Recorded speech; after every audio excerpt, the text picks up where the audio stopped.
Welcome to Hidden Hilltop Homestead and welcome to Quiltmas 2024. So in this video, we are going to be working on my very last special order quilt of the year. I also went to Hobby Lobby and got some crafting supplies for some Christmas presents. So this series is going to be 12 videos. We're starting today, December 14th, until December 25th. And every day is just going to be a vlog style video of me working on quilts and working on Christmas gifts and maybe even showing you around the farm a little bit. So I hope you are excited to watch these as I am excited to make them. And without further ado, let's get to crafting. If you've never been here before or you've never seen any of my videos, I am currently assembling a 60-inch by 60-inch throw quilt, and it is a rag quilt, so that means it's going to have fringe on the front. And right now I'm cutting up the squares for the inside. I have all of those done, and then I also have all of the back and the front squares cut. If you are interested in how to make a rag quilt, I will tag my how to make a rag quilt video here. I also have several other vlogs, and I'll tag that playlist as well of me just like working on quilts if you're interested. And then this video specifically will be tagged in the 2024 12 Days of Quiltmas playlist. So if you want to catch up on all of the Quiltmas videos, you can click on that as well, and that will take you right to where you need to go. So I'm going to start pinning my pieces and making my sandwiches.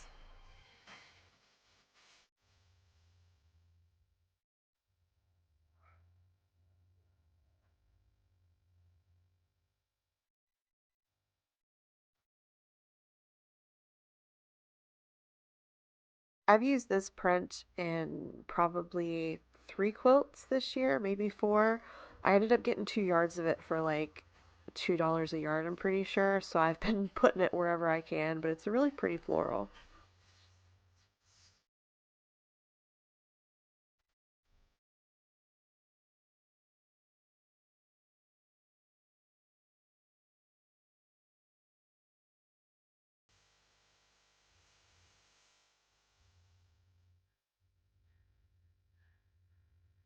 So all of this is my last order for the year. I do have a couple orders lined up for next year. I have 2 quilts for sure.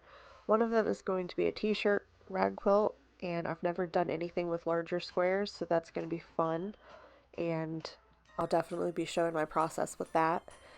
But I'm also making a throw quilt for my mom. She saw one that I made special order. She really liked it, so she wants one too.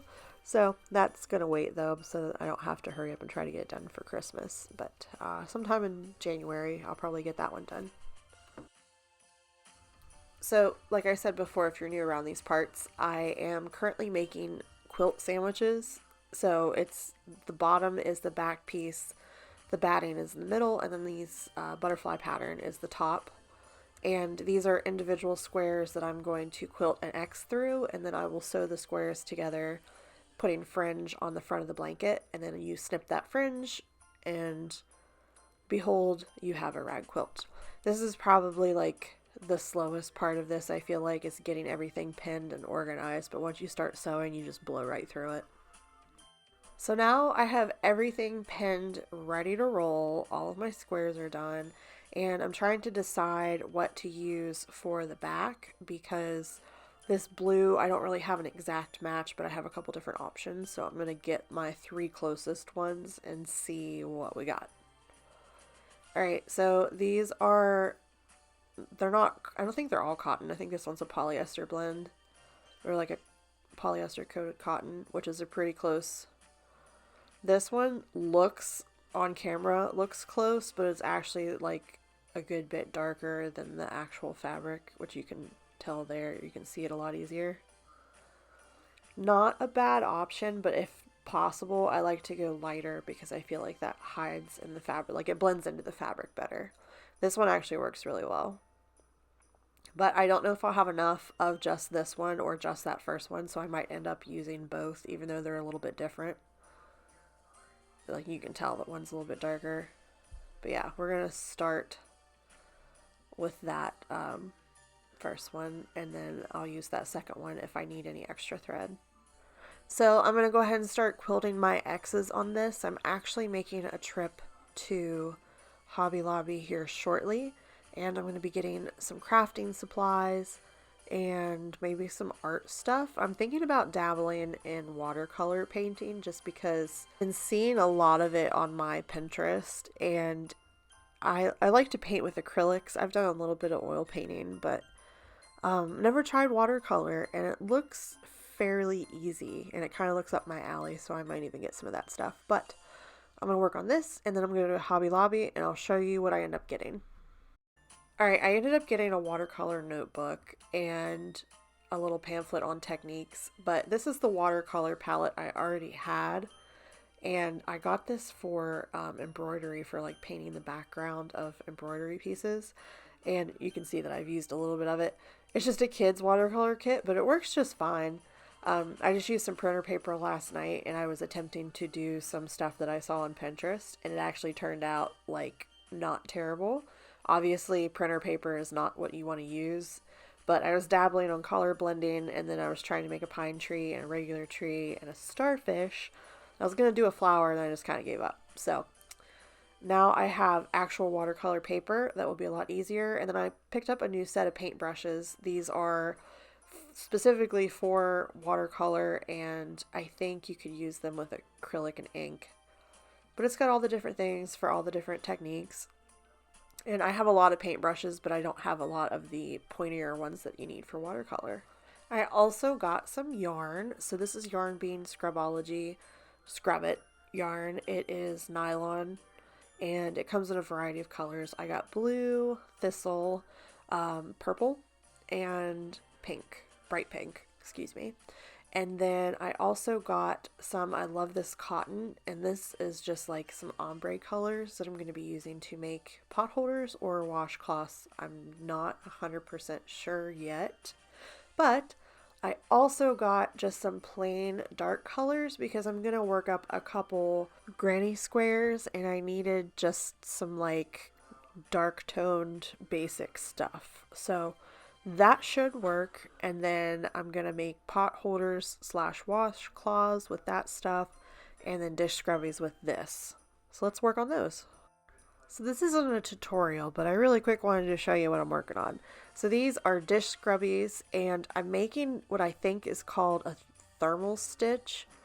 And anyways, I'm using the pink right now, but this makes a very, very thick stackable stitch, and I'm just going to weave the ends for the tail end, but this is what the thread looks like. It's very, very spongy, but these work up really, really fast. They're really thick, and they are perfect for dishes. They're the size of a sponge once they're done, and you could also use these as like an exfoliant or like a body scrubber if you wanted to. They're pretty tough. But this is super simple. Like if you can do a single crochet, like this is like building the sponge. You put your hook through 2 stitches, and you do a single crochet, and then you try to keep the thread on your needle, the yarn, sorry, not thread.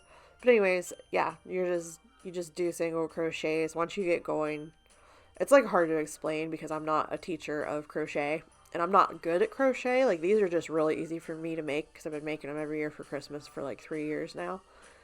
But yeah, you just single crochet away, and I believe you can make this in any size. You just have to do like this one is a chain of 10, I believe, to make the sponge size. It ends up looking like this. These are just like a smidge longer than what the tutorial says.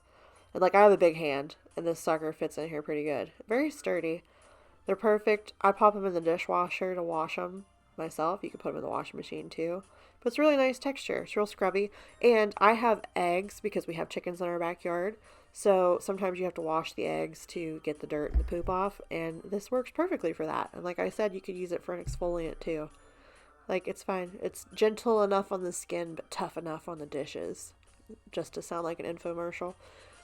If you want a tutorial on this, I would suggest YouTubing Scrubology, just scrub or whatever. And I think you can get like 4 of these per skein if I remember correctly, or like 4.5. So I only need a couple, but I'm gonna like make it all of these that I can, and then I'm gonna take some for Christmas gifts, and then we do a gift exchange too. So that's gonna go into that. Here are my 2 finished sponges, and then on the ends you just use your little yarn needle and weave in, and I just go through the stitches like all different directions and make sure that I go multiple directions so that stays in and doesn't pop out very easily. This is harder to do on camera than it is to do when it's not. Like anytime I film anything, it just seems to fight me more. Otherwise, I'd be like done with this so quickly. But these are perfect little gifts, stocking stuffers. I make them for myself. Like they're just a fun little project. And if you feel like you can't crochet, this makes you feel like you can because it comes together so quickly. Because I'm not a crocheter, I just do it once in a while, and like I don't like have much variety other than squares or rectangles. So this is a fun little project. It's really quick. I use my handy dandy thread snips, and boom. Sponge has been made. Scrubber, dish scrubby, whatever you want to call it. Ready for action. Alright, I keep getting distracted with other crafts, so we're going to go back to this and get a big chunk of this knocked out, get everything quilted so that I can start putting together the design.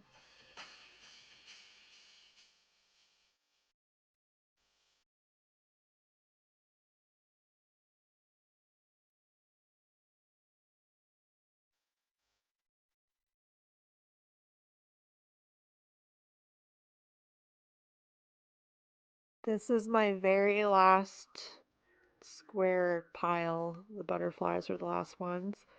So after I get these all separated and get the pins out of them, I'll be ready to arrange the quilt.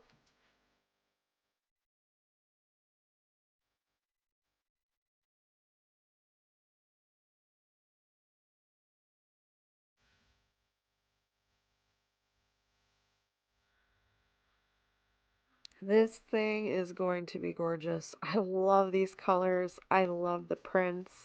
Beautiful.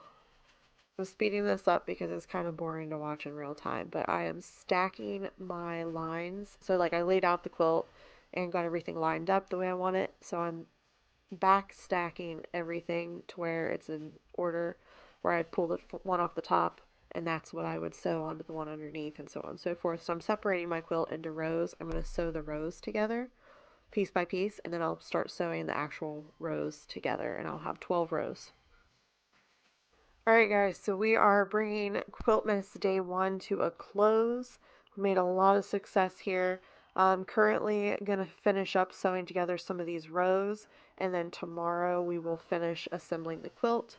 We'll get it all trimmed and ready to roll, put it in the washer and dryer, and then we'll be done with that. And then we'll move on to some other stuff. I'll be making Christmas gifts, I'll be sewing a little bit more and doing some other things, so we'll have some fun working on our projects together. Thanks for watching, guys, and we'll see you tomorrow.